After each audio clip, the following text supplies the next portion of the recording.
What's up, everybody? Ghost Bros Gaming, Steven here. Today we're going to be going through some Purrely Runick replays. Let's get right into it.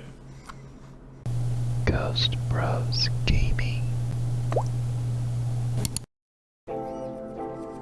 Alright, so this first one really starts to show you exactly what this deck is all about, which is just making a giant unaffected towers with like 4,000 plus defense and just sitting on it until you draw enough Runick cards and get enough advantage to win the game. Honestly, like, there are so many decks that have such a hard time outing Purrely Noir.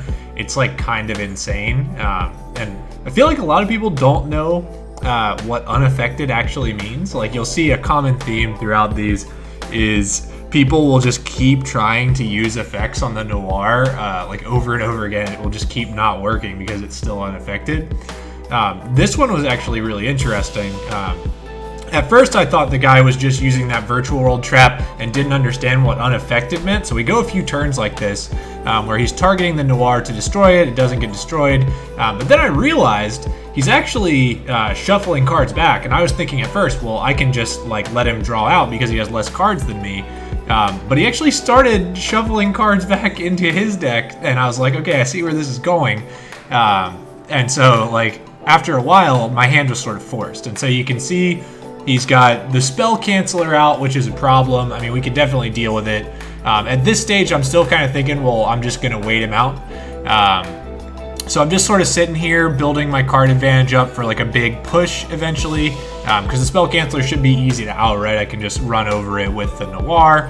But I'm content to just sort of let him deck out. This is around the time when I realized he's actually going to have more cards than me in his deck pretty soon. I was like, oh shit. I might actually have to do something here, especially when the Dragoon hit the field. He can start boosting the attack of the Dragoon over time, and so I was like, all right, let me just deal with this now.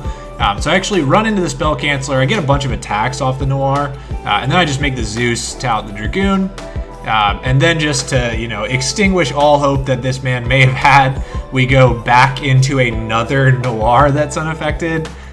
So at this stage, like, I mean, what is he possibly going to do? We are so far ahead in card advantage, and we have our unaffected big booty monster. And so now we're doing Runick stuff. We go to the battle phase. He actually has an evenly match, which he drops on me, which sort of brings him back into the game. But of course, we just keep the Noir. Again, what are you going to do? We're just so far ahead on card advantage at this point. As soon as I go for this, he pretty much surrenders. So that's the deck working at its best. I mean, it's obviously really good going first when you can actually set up your Noir. But really, the core strategy is just make Noir and sit on it until you have enough Runick cards to do Runick stuff, and then banish from the opponent's deck. It's honestly pretty fun. All right, this one was a really fun one, actually. It was a really long, kind of grindy game against the Dogmatica Ritual deck. And so he makes me yeet my extra deck right at the start. I think it's 7 cards that I had to send, but you get to choose. So it wasn't terrible. I was able to keep the cards that mattered, like the Runick cards and the Purrely cards. So I wasn't like too impacted by the sending 7. But what's really interesting, an interaction that I really, really liked with this deck is that Purrely Happy Memory protects a card from card effect destruction until the end of the next turn. And because of that, it protects Runick Fountain so well. Like, I think I save Runick Fountain from dying at least twice, if not 3 times, with Happy Memory in this game, right? So I'm just holding the Happy Memories until he tries to Entis me or pop, and then I can keep the Fountain alive. I still don't, like, he tries it right there. Then I make the Noir, and so I'm just going for card advantage at this point.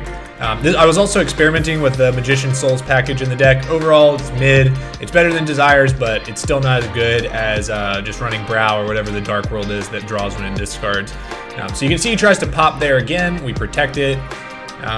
And so, like, eventually he tries it again. And so, again, we just hit the Happy Memory because it's not once per turn. So, like, he really can't kill the Fountain. And I honestly, like, I don't think that even killing the Fountain would have helped him a ton because he still doesn't necessarily have a quick out for the Noir. He actually does come up with an interesting strategy later in the duel that would have gotten him there eventually if I hadn't banished his deck first.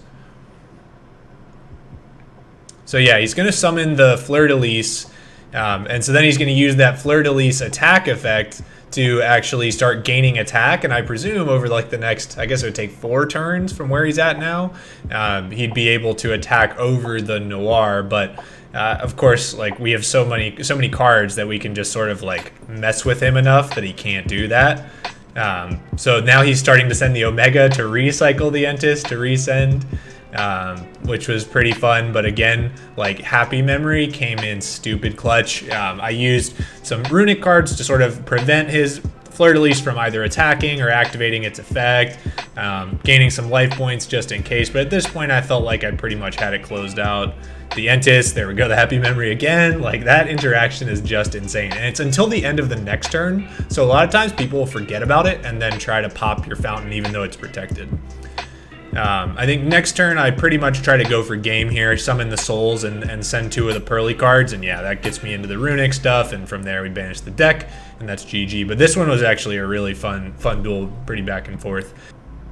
This is one where like one thing that became apparent is a lot of times you really want to not put another monster on board, because one of the best outs that some people run is Lava Golem. And so this is game 1, I believe, and I am going second against Exo Sister, and like one of the first things I'm thinking, I'm like, I think that Exo Sister runs Lava Golem. Like I'm pretty sure they do.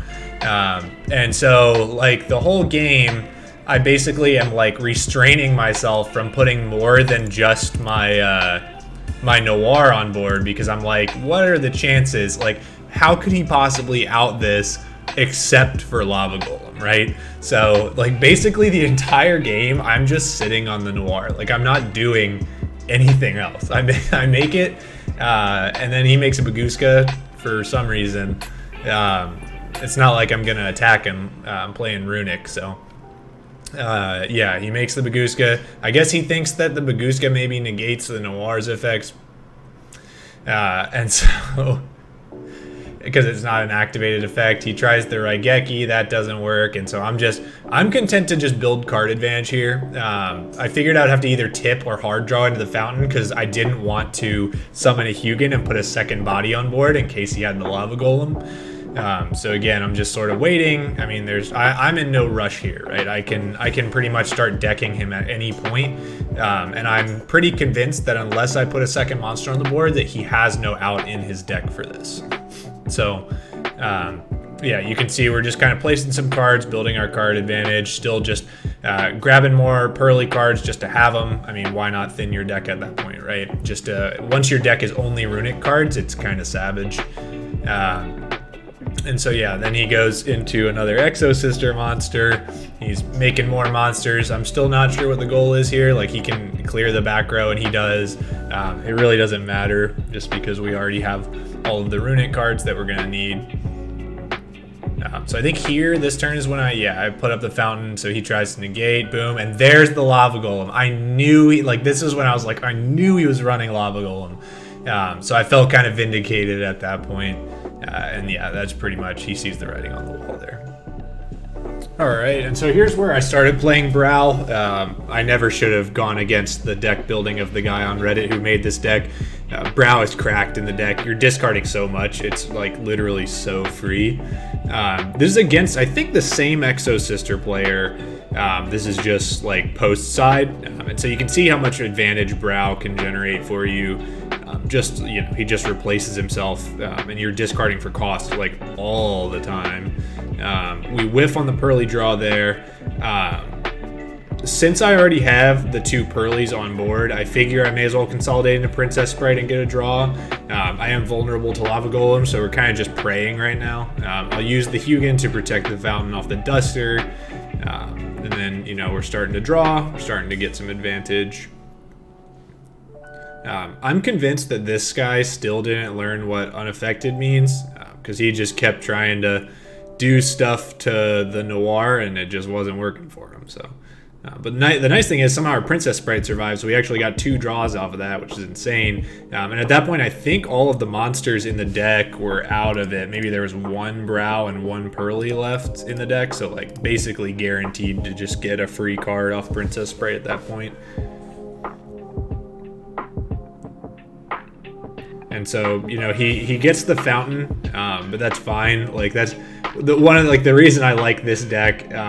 Like the main reason why this deck is fun is like in Runick pure, if they get your fountain, you're in big trouble. But in this deck, like, you got the fountain, it doesn't matter. Like, do you have an out to the Noir? Probably not. And the fact that he ran over my Princess Spray is probably pretty dumb if he has any Lava Golems remaining in the deck. He did use Desires, which was also kind of sus. I probably would have sided that out against me, just because obviously it made my job a lot easier, and he may have even banished the Lava Golems off of those face-down Desires. So yeah, this one was pretty easy. If people activate Desires against Runick, they're kind of asking to lose.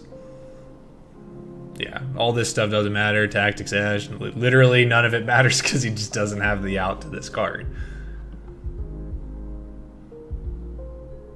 Yep, he tries to banish it again. It's not going to work. Yep. Here's an example of when it's really not fun to play this deck. It just dies to like one interruption a lot of the time. So you'll see in this one, I summon the Purrely, infinite impermanence. Okay, well, let me see if I can grab another Purrely card off the other Purrely. Nope. Okay, we're dead. Like, what do you do there? You're already dead. You just lost so much card advantage. So there's certain times when you play in this deck where it's just like womp womp, like you're dead. Like a single effect Valor Imperm is just brutal a lot of the time.